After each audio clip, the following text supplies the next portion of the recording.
What's going on, my fellow travelers? Welcome back to the LZ. So good to see you again. Today, we want to talk about No Man's Sky again and the lead up to the launch of the Beyond update, which I feel is upon us. I want to continue our commentary towards No Man's Sky about some of the cool stuff that I think could use improvement or all the stuff that I'm giddy about. The channel has had a great run in the last month or so with some of the content that we've been putting out and the great conversations that we've been having about some of the things that can be improved and areas of opportunity for No Man's Sky. And a couple of days ago, I put out a tweet asking for your response on what little thing that you would change to perfect a particular feature or mechanic in No Man's Sky, and I got quite a lot of responses this time around. So I'll be featuring your tweets throughout the video and coupled together with some of your responses and of course my thoughts about No Man's Sky. I want to go through the top 10 items that I put together of some of the littler things that we can improve in No Man's Sky to make a mechanic or feature in No Man's Sky that much better. But before we begin, some housekeeping here for the channel and the video. I want to hear from you down in the comment section below. What are little things that you would change about a particular feature or mechanic in No Man's Sky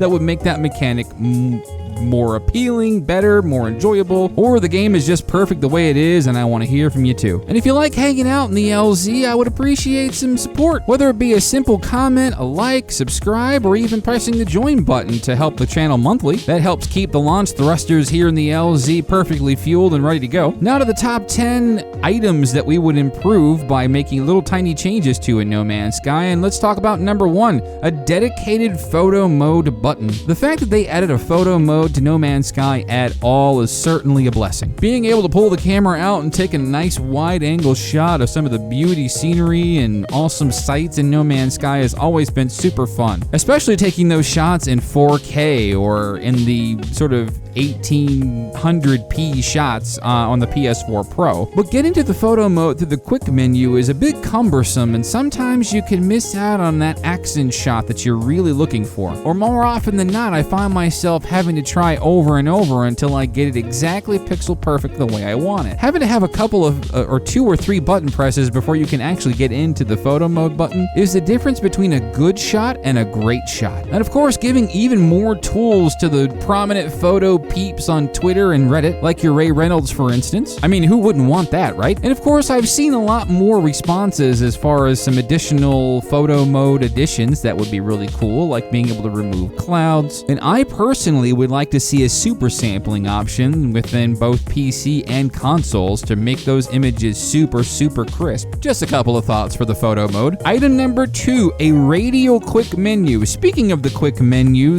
it feels a little bit cumbersome, and a radial quick menu as opposed to sort of a horizontal menu that we have now would just be easier to navigate. What am I talking about a radial quick menu? If you play Apex Legends or if you've played the recent Days Gone, you'd know that there is sort of a radial menu that you just push one button, and hold the stick in any direction towards the option that you want to select. Picture a radial menu that I can just simply hold one button and move my right stick or left stick up towards, say, base building items or recharge options. This will certainly be easier to navigate and probably a little less frustrating. Item number 3, advanced flight controls. This is a personal item of mine, but I absolutely love Ace Combat. Let me know in the comment section if you're a fan of Ace Combat 2. I love those games, and they generally come with a little more advanced flight control options with pitch and yaw. Now, of course, you can do those things in No Man's Sky, but the controls are a little more arcadey. But the ability to put more activity on both sticks for pitch and yaw, like Ace Combat, would certainly be more effective for things like combat, and I think would just feel better. It would be nice to have as an option for sure. Option number 4, a better upgrade optimization. To me, half of the issue with the inventory system is poor upgrade implementation. The fact that upgrades inhabit the same space as inventory makes things really confusing. Letting inventory exist on its own while upgrades share their own dedicated space would certainly reduce inventory clutter, leaving room for the inventory system to be overhauled and generally improved all by itself. To me, installing upgrades to taking up inventory slots makes no sense. And even worse, the fact that the upgrade has to break every time you wish to dismantle it from the aircraft or from whatever you're upgrading, that doesn't really make sense either. I would like to be able to sell upgrades as well and get nanite clusters back. I don't know, seems like a good idea to me. Item number 5, more soundtrack use. The 65 Days of Static and Paul Weird tracks are criminally underutilized in No Man's Sky. The game has excellent musical tracks that you can use for various opportunities like large-scale battles or even just simply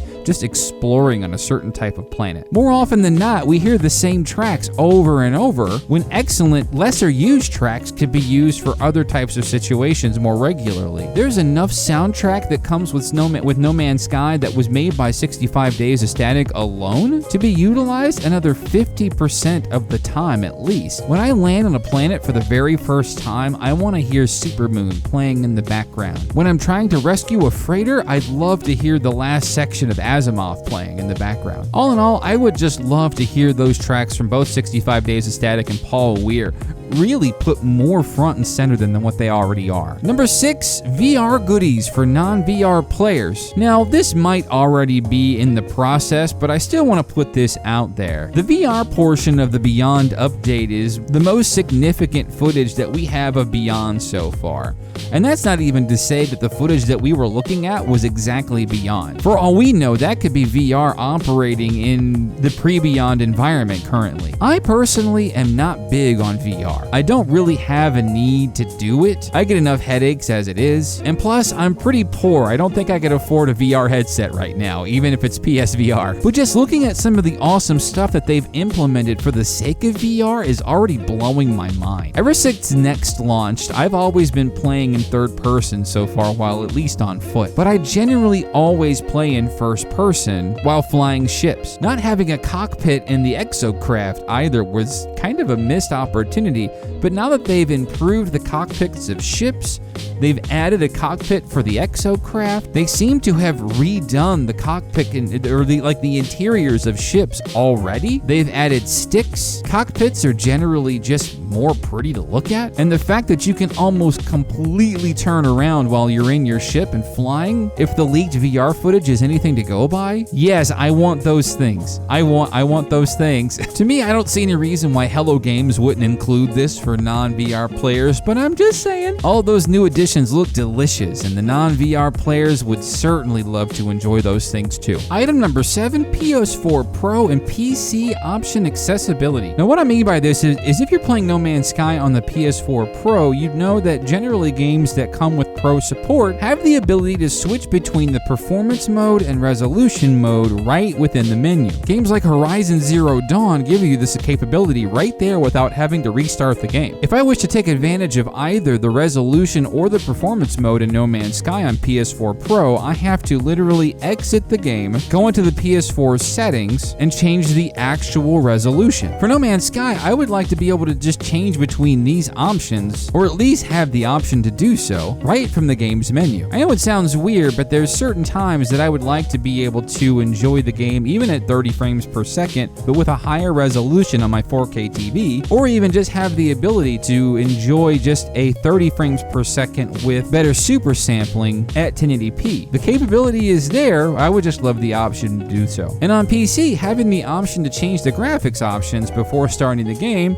aside from just editing the game's file. Joe Danger on PC came with a nifty-difty graphics change menu before you even get into the game if you launch it from Steam. That kind of option on PC would be great as well, or at least in the game's main menu to be able to do so without having to restart. But props to Hello Games for the new update, the new experimental update on Steam, where they give you the capability to change a lot of the game's graphics options without restarting, which is definitely a step in the right direction. This was one of my major complaints of No Man's Sky on the PC version before they did that. Number 8, this is a big one, the pre-Next aesthetic. Since No Man's Sky Next launched, I've seen countless complaints on both Twitter, my comment sections, and the No Man's Sky subreddit because of the drastic change in color palette and game design. And frankly, I can see it too. Since the Next update launched about a year ago, the color palette for No Man's Sky has been certainly much less varied, and colors seem pretty muted now, even with the Visions update. The No Man's Sky community loved the old colors so much, there's a subreddit dedicated just to the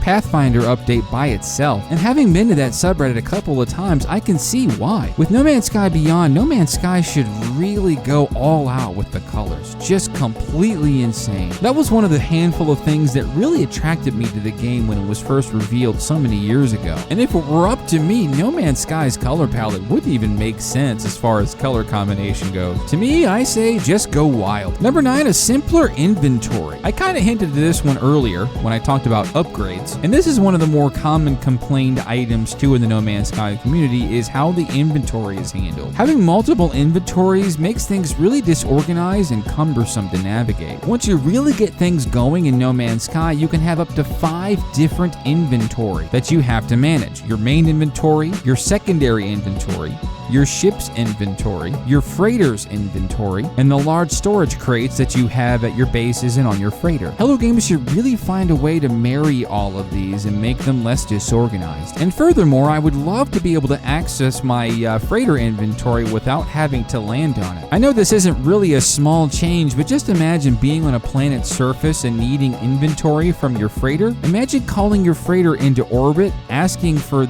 some of the inventory from your freighter, and them launching it to the planet's surface for you. I'm just saying, that'd be badass. And lastly, number 10, planet rotation. Now, of course, this is not to be confused with orbit. I don't think the game really needs to have orbiting planets unless they're going to add an actual physical sun to the game, which I certainly wouldn't be opposed to. But the reason why I'm looking for planet rotation is quite a few different reasons. Rotating planets would create a better day-night cycle aside from the seemingly artificial ones. Now, sure, the seemingly artificial sun moves around in the sky, of course, but day-night cycles are sort of pre-made and not actually dynamic. Having planets that actually rotate would actually fix that. Also, this would mean that planets in the sky would move as well. This is a little tiny thing that, of course, the game really doesn't exactly need, if we're being honest. To me, it's kind of on par with walking NPCs. Are they needed? Maybe not necessarily, but it would be great to have them if you add meaning to them. Check out any one of the time-lapse videos that I've made on the channel so far of No Man's Sky's day-night cycles, and you can see that the sort of artificial nature of the day-night cycles kind of ruin things if you watch for too long. Having planet rotation and not having that seemingly artificial day-night cycle process now will be really great for perfecting the art of time-lapse videos, and it will just make things feel more natural in the game. So ladies and gentlemen, that's my top 10 little items that I would perfect in No Man's Sky to improve the larger features and mechanics in the game. Let me know in the comments section below, what is a thing that you would make a little change to that would perfect the overall mechanic or gameplay item in No Man's Sky? And of course, if this video was useful to your No Man's Sky viewing experience, please like, subscribe, and hit the bell, and be here for whatever videos may come. Of course, look forward to more No Man's Sky Beyond coverage as that hits, and do consider joining the LZ by clicking the button next to the subscribe button, or check in the description for more ways like merch and other ways to support the channel. That would be greatly appreciated. It's always great having y'all here, and I will see y'all in the next one.